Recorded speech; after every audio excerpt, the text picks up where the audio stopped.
ஐயா மோடி வந்திருக்காக, கரு பழனியப்பன் வந்திருக்காக, ஸ்டாலின் அவர்கள் வந்திருக்காக, சீமான் அவர்களும் வந்திருக்காக. இந்த டாபிக்ல இவர்கள்லாம் வரப்போறாங்க. அதுலயும் சீமான் அவர்களுடைய கொள்கை வேற மாதிரி இருக்கு, பட் அவருடைய ரூட்டு வேற மாதிரி இருக்கு. அது என்ன அப்படிங்கிறதையும், தமிழக வெற்றி கழகம் இதுல ஒரு மெயின் ரோலை பிளே பண்ண போறாங்க அப்படிங்கிறதையும் பார்க்க போறோம். என்னப்பா நடந்திருக்கு? இன்ட்ரோவே நல்லா இருக்கே. இது ஆழமான அரசியல் சதுரங்கம்.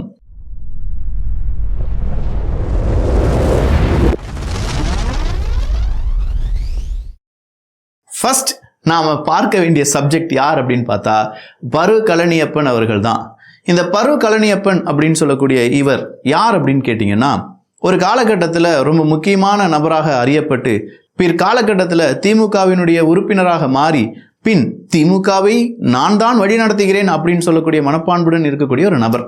ஸோ இந்த பரு கழனியப்பன் அப்படிங்கிறவர் அப்படியே ஒரு ஸ்கூலில் போய் பங்கெடுக்கிறார். அந்த ஸ்கூல் ஷோவில் ஸ்கூல் மீட்டிங், ஏதோ ஒரு பெரிய ஒரு ஃபங்க்ஷன் வச்சுக்கோங்களேன், அது அரசாங்க பள்ளி அப்படின்னு சொல்லி அவரே சொல்கிறார். அதற்கு அவர் கொடுக்கக்கூடிய விளக்கம் என்ன அப்படின்னு பார்த்தீங்கன்னா, அப்துல் கலாம் ஐயா இருக்கார்ல, எனக்கு ரொம்ப பிடிக்கும். அப்துல் கலாம் என்ன பண்ணாரு? மாணவர்களை போய் பார்த்தாரு. எந்த மாணவர்களை பார்த்தாரு?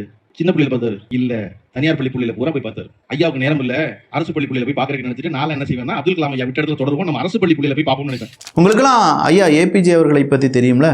அவர் எங்க போவார் தெரியுமா? மாணவர்களை சந்திக்க. எந்த மாணவர்களை தெரியுமா?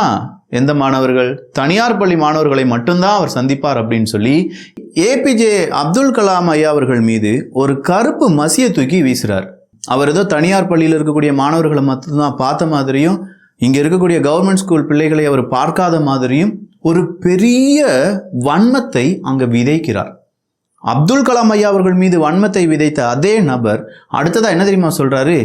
இப்போ அவர் செய்யாத சில விஷயங்களை நாங்க செய்யறோம். என்ன செய்யறாரு? அரசாங்க பள்ளியில எங்களை கூப்பிட்டாங்கன்னா நாங்க போயிடுவோம். அரசாங்க பள்ளியா நான் உடனே வாரேன்னு சொல்லி சம்மதிச்சிருவேன் அப்படிங்கிறார். அப்படி ஏன் சம்மதிக்கிறேன் அப்படின்னு சொன்னா, நான் வாரேன்னு சொன்னா நான் ஒரு விஐபியில், அப்போ என்ன பார்க்கறதுக்கு நிறைய பேர் வருவாங்க, அந்த உயர் அதிகாரிகள் எல்லாம் வருவாங்க. அவருங்க வர்றதுனால அரசாங்க பள்ளியில் இருக்கக்கூடிய கக்கூசுக்கு பெயிண்ட் அடிப்பாங்க, கக்கூஸ் அன்னைக்கு கழுவுவாங்க அப்படின்னு சொல்லி இவர் ஏதோ பெரிய விஐபியும் அவரை சார்ந்திருக்கக்கூடியவங்க வர்றதுனால இங்கே கக்கூஸுக்கெல்லாம் பெயிண்ட் அடிப்பாங்க அப்படின்னு சொல்கிற ஒரு பெரிய விஷயத்த நம்ம முன்னாடி ஏன் போர்ட்ரேட் பண்ணுறாருன்னா, நானும் ஏபிஜே அப்துல் கலாம் ஐயா அவர்களும் ஒன்று தான், நான் தான் அப்துல் கலாம் ஐயா அவர்களுடைய சீடன் அப்படின்னு சொல்கிறத விட அப்துல் கலாம் ஐயா அவர்களை விட உயர்ந்தவன் நான் தான் அப்படிங்கிற அந்த ஒரு எகத்தாளம் அவருடைய பேச்சில் இருந்துச்சு. அந்த பேச்சை கேட்கலன்னா தயவு செஞ்சு பார்த்துட்டு இந்த வீடியோ நீங்கள் பார்த்தீங்கன்னா சால சிறந்ததாக இருக்கும். ஸோ இந்த பரு கழனியப்பன் அடுத்ததாக என்ன சொல்கிறார் அப்படின்னா, இந்த ஸ்கூலை பற்றி நான் என்ன தெரிஞ்சுக்கிட்டேன் அப்படின்னு சொல்லி எல்லாமே ஒரு பேப்பரில் இருக்கு. ஐயா காமராஜர் அவர்கள் தான் இந்த ஸ்கூலை திறந்தார். அதன் பிறகு தமிழக அரசு இந்த ஸ்கூலை விரிவாக்கம் செய்தது. தமிழக அரசாங்கம் இந்த ஸ்கூலில் ஹையர் மீடியத்தை சேர்த்தாங்க, தமிழக அரசாங்கம் அப்படின்னு சொல்லி பேசுகிறார். அது கழிஞ்சு அவர் என்ன சொல்கிறாருன்னா, ஒரு அரசியலை நான் உங்களுக்கு சொல்லிக் கொடுக்கட்டா, உங்களுக்கு வேணுங்கிற உங்களுடைய பெயரை மட்டும் சொல்லி உங்களுக்கு வேணாங்கிற போது அதை தமிழக அரசாங்கமாக மாற்றிட்டீங்கல்ல, அதுதான் அரசியல் அப்படின்னு சொல்லி அந்த ஸ்கூலை நடத்தக்கூடிய நபர்களையே, அந்த ஸ்கூலில் இருக்கக்கூடிய முக்கியமான டீச்சர்ஸையே இவர் அசிங்கப்படுத்துகிறார். அப்படி அசிங்கப்படுத்துவதோடு மட்டும் இல்லாமல் அடுத்து அவர் சொல்கிறார், ஏன் இதை கருணாநிதி செஞ்சார்னு சொல்ல வேண்டியதானே, இதை ஸ்டாலின் அவர்கள் செஞ்சார்னு சொல்ல வேண்டியதானே, ஏன் இதெல்லாம் பெயரை சொல்லாமல் காமராஜர் அவர்களுடைய பெயரை மட்டும் நீங்கள் சொல்லியிருக்கீங்க? அப்போ இது தப்பு தானே, இதுதான் அரசியல், இந்த அரசியல் இருந்து தான் நாம விழித்து கொள்ள வேண்டும் அப்படின்னு சொல்லி இந்த பரு கழனியப்பன் அவர்கள் சொல்றார். அப்போ இந்த பரு அவர்களுக்கு நம்ம கேட்க வேண்டிய கேள்வி என்னன்னா, ஏன் இந்த ஊர் உலகத்தில் ஏகப்பட்ட தலைவர்கள் ஸ்கூல்ல இருக்கக்கூடிய ஸ்டூடெண்ட்ஸை பார்த்து பேசியிருக்காங்க, கண்டினியூஸாக பேசியிருக்காங்க. ஈவன் உங்களை விட சிறந்த ஒரு பேச்சாளர் தாமு அவர்கள் தெரியும்ல, கில்லி படத்தெல்லாம் நடிச்சார்ல, அவர் என்ன செஞ்சிட்டு இருக்காரு? அவர் முழுக்க அங்கே இருக்கக்கூடிய அரசாங்க பள்ளியாக இருக்கட்டும் இல்லாட்டி தனியார் பள்ளியாக இருக்கட்டும், அந்த நிகழ்வு எல்லாமே பங்கெடுத்து அங்கே இருக்கக்கூடிய மாணவர்களுக்கு மிகப்பெரிய அளவில் ஐயா அப்துல் கலாம் ஐயா அவர்கள் சொன்ன மாதிரியே அவருடைய வாழ்க்கையை நடத்திட்டு இருக்கார். அவர் அளவுக்கு உங்களால் பேச முடியாது, அவர் அளவுக்கு உங்களால் மாணவர்களை சந்திக்கவும் முடியாது. அப்படி இருக்கும் பட்சத்தில் நீங்கள் என்ன சொல்லியிருக்க வேண்டும் மிஸ்டர் பரு அவர்களே? பரு அவர்கள் அவருடைய ஆணவத்தை அடக்கி, இங்கே நிறைய தலைவர்கள் நிறைய ஸ்டூடெண்ட்ஸை சந்தித்திருக்கிறார்கள், அதே மாதிரி நானும் சந்தித்திருக்கிறேன் அப்படின்னு சொல்லியிருக்கணும். அதையே நீங்கள் மட்டும் உங்களுடைய அரசியல் தேவைக்காக ஏபிஜே ஐயா அவர்களை அவருடைய அந்த புனிதத்தை களங்கப்படுத்தும் விதமாக அவர் மட்டும் தனியார் ஸ்கூல் ஸ்டூடெண்ட்ஸை மட்டும் சந்தித்தார் அப்படின்னு சொன்னீங்க. ஸோ உங்களுக்கு பாயிண்ட் அவுட் பண்ணுறதுக்கு ஒரு தலைவருடைய பெயர் தேவைப்பட்டிருக்கு. அப்படி நீங்கள் பாயிண்ட் அவுட் பண்ணும்போது ஏபிஜே அவர்களுடைய பெயரை சொல்கிறீங்க. இங்கே யாருமே செய்யாத விஷயத்தை ஏபிஜே ஐயா அவர்கள் செய்ததுனால அந்த ஏபிஜே ஐயா அவர்களுடைய பெயர் இன்றும் நிலைத்திருக்கிறது. அதே மாதிரி தான் மிஸ்டர் பரு அவர்களே, யாருமே செய்யாத சில விஷயங்களை ஐயா காமராஜர் அவர்கள் செய்ததுனால அவருடைய பெயர் நிலைத்து நிற்கிறது. அதன் பிறகு அவருக்கு பின்னாடி வந்தவங்க அவர் செய்ததையே, அவர் சொன்னதையே செய்தார்கள். அந்த நேரம் அது தமிழக அரசு அப்படின்னு சொல்லி மாற்றப்பட்டிருக்கிறது. உங்களுடைய தலைவர் கருணாநிதியோ, உங்களுடைய தலைவர் ஸ்டாலினோ, உங்களுடைய தலைவர் இன்பநிதியோ இங்கே வரவில்லை அப்படிங்கிறதுக்காக காமராஜர் அவர்களுடைய பெயர் ஏன் வந்தது அப்படிங்கிற கேட்ட கேள்வி இருக்கு பார்த்தீங்களா?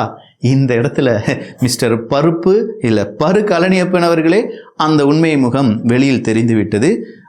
நீங்கள் பேசியிருக்கலாம், பட் ஐயா ஏபிஜே அவர்களை இவ்வளோ கொச்சையாக பேசியிருக்கக்கூடாது. அதற்கு வன்மையான கண்டனங்கள்.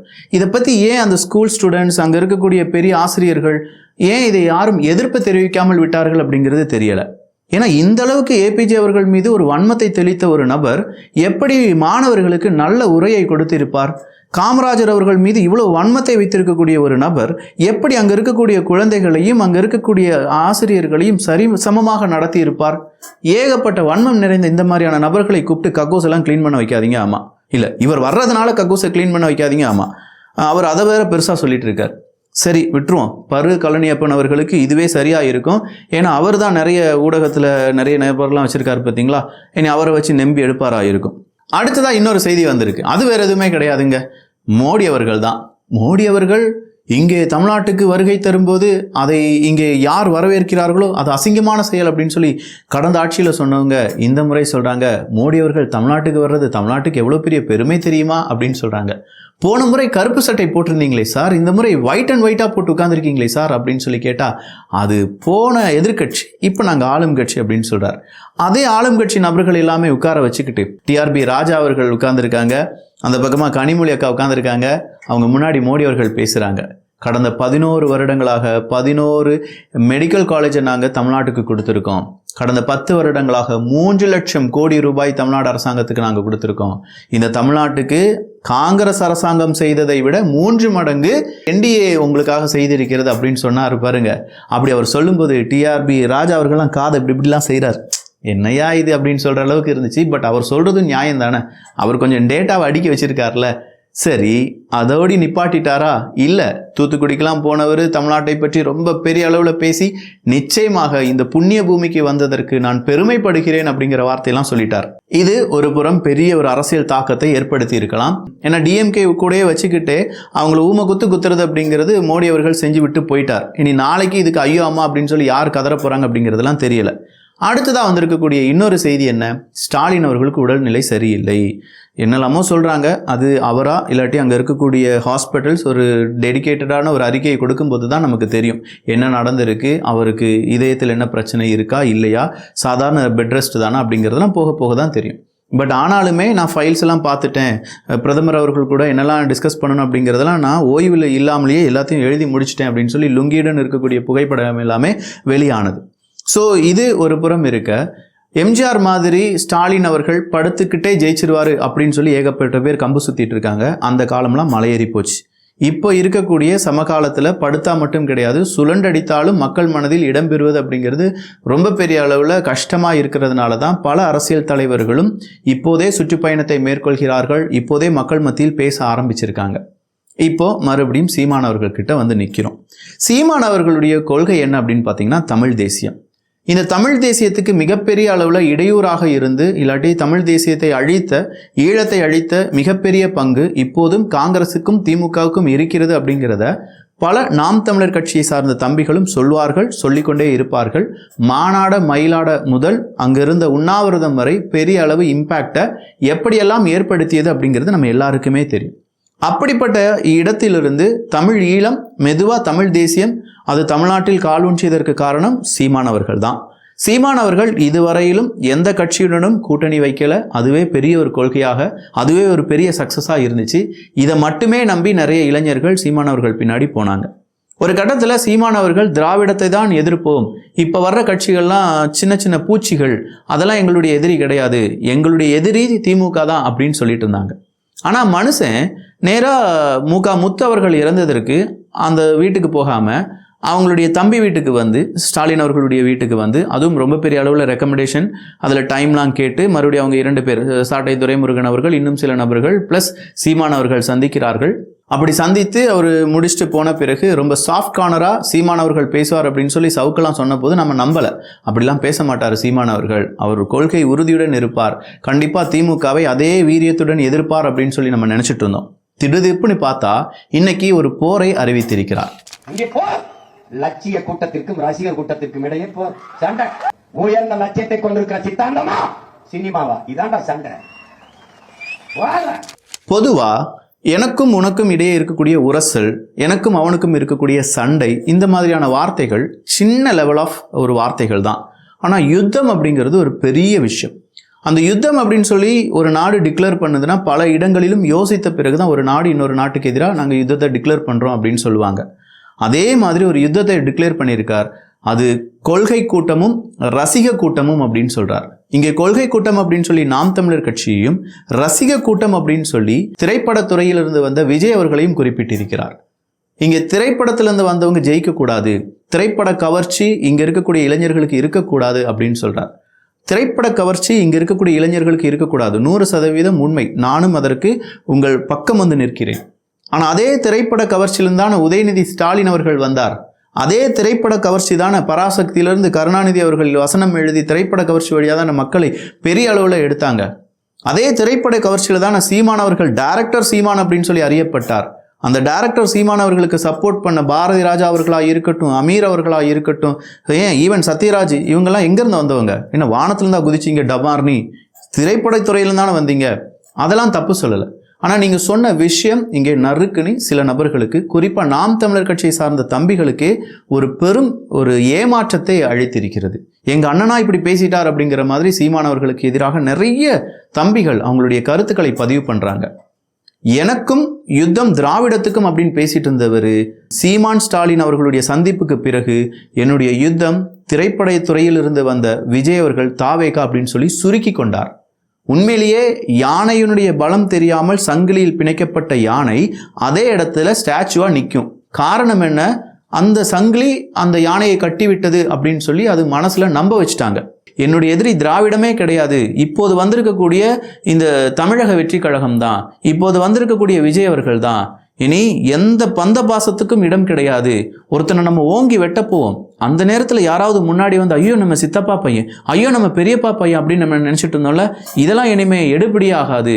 இனி யுத்தம் அப்படிங்கிறது கொள்கை கூட்டத்துக்கும் ரசிக கூட்டத்துக்கும் இடையே அப்படின்னு சொல்றார். நம்முடைய எதிரி யார் அப்படின்னு கேட்டால் இந்த ரசிக கூட்டத்தை சார்ந்தவங்க தான் அப்படின்னு சொல்லி கம்ப்ளீட்டாக நாம் தமிழர் கட்சி தாவேகாவை தான் எதிர்க்க போகிறது, விஜய் அவர்கள் தான் எதிர்க்க போகிறது அப்படிங்கிறத எல்லார் மத்தியிலையும் பேசுகிறார். ஸோ திராவிடத்திற்கும் தமிழ் தேசியத்துக்கும் அப்படின்னு சொல்றதெல்லாம் இனிமேல் மறந்துருங்க. இனி திராவிடத்திற்கும் அப்படிங்கிறதே இல்லை. திராவிடத்துக்கு இனி எதிர்ப்பாளர்கள் கிடையாது. சீமான் அவர்கள் இனி திராவிடத்தை எதிர்க்க போகிறது கிடையாது. அதுக்கு பதிலாக திரைப்படத்தை எதிர்க்க போகிறார், திரைப்பட கலைஞரை எதிர்க்க போகிறார். அதற்கு பதிலாக திரைப்படத்திலிருந்து வந்த தமிழக வெற்றி கழகத்தை எதிர்க்க போகிறார். இதற்கு சாட்டை துரைமுருகன் மாதிரியான நிறைய நபர்கள் இப்போதே விஜய் அவர்கள் தும்மினாலும் சரி, ஆனந்த் அவர்கள், ஆதவர்ஜுனா அவர்கள் இருமினாலும் சரி, உடனடியாக ஒரு வீடியோலாம் டெலிகாஸ்ட் பண்ணிடுறாங்க. சரி, அது ஒரு நல்ல ஆரோக்கியமான ஒரு அரசியலாக இருக்கும் பட்சத்தில். ஆனால் அதே சீமானவர்களும் சாட்டை துரைமுருகன் அவர்களும் இங்கே நடக்கக்கூடிய அயோக்கியத்தனத்தை பற்றி இல்லாட்டி இனிமே ஸ்டாலின் அவர்களை பற்றி பெருசாக பேசுவாங்களா அப்படிங்கிற ஒரு கேள்வி வந்து நிற்கிதே, அதை நீங்கள் ப்ரூவ் பண்ணி தான் ஆகணும். நான் அப்படி கிடையாது, நான் தமிழக வெற்றி கழகத்தை மட்டும் எதிர்க்க பிறந்தவன் கிடையாது, நான் திராவிடத்தையும் இங்கே நடக்கக்கூடிய அநீதியும் எதிர்க்க பிறந்தவன் அப்படிங்கிறத சீமான் அவர்கள் இங்கே இருக்கக்கூடிய இளைஞர்களுக்கு காண்பிக்க வேண்டிய தருணத்தை இப்போது சீமான் அவர்கள் உருவாக்கி விட்டார். அது மட்டும் இல்லாமல் நான் போனேன், உங்களுக்கு சுகர் அப்படின்னு சொல்லி என்ன கேட்டார். அதே மாதிரி உங்கள் வீடு எங்கன்னு சொல்லி என்கிட்ட கேட்டாங்க. நான் பக்கத்தில் அப்படின்னு சொன்னேன். உங்கள் வீட்டு பக்கத்தில் தான் என் வீடு இருக்குது அப்படின்னு சொல்லி அவங்க சொன்னாங்க. இது ஒரு கதை மாதிரி இருக்குல்ல. என்ன பார்த்து கேட்டாரு, உங்களுக்கு நார்மலா சுகரா அப்படின்னாரு. உங்களை பார்த்து கேட்டாரு அப்படின்னா இது தம்பி துரைமுருகன் அப்படின்னு அவர் நீங்க சொல்ல வேற செய்யணுமா சொல்லிட்டு இருந்த தம்பி நான் உங்க வீட்டு பக்கம் தான் இருக்கேன், இல்லைன்னா நான் தான் உங்க வீட்டு பக்கத்துல இருக்கேன்னு தம்பி சொல்லிட்டு இருந்தாரு. பொதுவாக ஆமைக்கறி கதை அப்படிங்கிறது பெருசாக சீமானவர்களை ட்ரோல் பண்ணுறதுக்கு இப்போதும் எதிர்க்கட்சிகள் வைக்கக்கூடிய ஒரு பெரும் ஒரு குற்றச்சாட்டு, இல்லை அவர் சொன்ன விதம் அப்படியா இருந்திருக்கலாம். அதே மாதிரி இன்னொரு கதை அப்படிங்கிறது உருவாக்கப்பட்டிருக்கிறது. இந்த கதையை சொன்னது சீமானவர்களுடைய முக்கிய தம்பியாக கருதப்படக்கூடிய துரைமுருகன் அவர்கள். அப்போ சாட்டை துரைமுருகன் அவர்கள் ஒரு இன்டர்வியூவில் சொல்கிறார், என்னை பார்த்து சிஎம் அவர்கள் கேட்டார், சுகர் அப்படிங்களா தம்பி, இவரை பற்றிலாம் சொல்லி ஆகணுமா, நான் தான் வீடியோலாம் பார்த்துருக்கேன்ல அப்படின்னு சொன்னார் பாருங்க. இந்த கதையெல்லாம் விட்டுட்டு உண்மையான மக்கள் பிரச்சனைக்கு வாங்க. உண்மையிலேயே நீங்கள் சீமான் அவர்களும் ஸ்டாலின் அவர்களும் ஏன் சந்தித்தார்கள் அப்படிங்கிற கேள்விக்கு விடை கிடைக்காமல் இருக்கக்கூடிய இந்த நேரத்தில் என்னுடைய எதிரி விஜய் தான் அப்படின்னு சொல்லி அண்ணன் சீமான் அவர்கள் சொல்லியிருக்கிறதுக்கான உண்மை பின்புலம் என்ன அப்படிங்கிறத ஒவ்வொரு இளைஞனும் தேட ஆரம்பிச்சிருக்கான். 2026 தேர்தல் சீமான் அவர்களுக்கு பேக்ஃபயர் ஆகாமல் இருக்கணும்னா அவர் ஏன் திராவிடத்தை எதிர்ப்பதை நிறுத்திவிட்டு போர் அப்படிங்கிறத தமிழக வெற்றி கழகத்தின் பக்கம் திருப்பி இருக்கிறார் அப்படிங்கிற உண்மை நமக்கு தெரிந்தாக வேண்டும். பார்க்கலாம் அந்த உண்மை வெளிவருதா, இல்லை நாம் தமிழர் கட்சி என்ன அதற்கு பதில் சொல்ல போகிறது, தமிழக வெற்றி கழகத்தை சார்ந்தவர்கள் இந்த போருக்கு தயாரா அப்படிங்கிறதெல்லாம் உங்களுடைய கருத்துக்களாக இங்கே வரவேற்கப்படுகின்றன. ஆனால் தமிழக வெற்றி கழகம் என்ன தெரியுமா சொல்லுவாங்க, எனக்கு எதிரி நாம் தமிழர் கட்சியே கிடையாதுடா, எனக்கு எதிரி திமுக தான், டாப்ல இருக்கிறவங்க தான் அப்படின்னு சொல்லி அவங்க எகிரி அடிப்பாங்க. அதுதான் நடக்க போகுது. இங்கே நாம் தமிழர் கட்சி கடைசி வரையிலும் அப்படியே இந்த கொள்கையுடன் இருந்தார்கள் என்றால் அவங்க கீழேயே இருக்க வேண்டியதான். மேலே இருக்கிறவனை பார்த்து நான் அடிக்கவே மாட்டேன், இப்போ புதுசாக வந்த பையனைத்தான் போட்டு அடிப்பேன் அப்படின்னு சொன்னால் இங்கே யுத்தம் அப்படிங்கிறது வெறும் சிறுபிள்ளைத்தனமான விளையாட்டு மட்டும்தான்.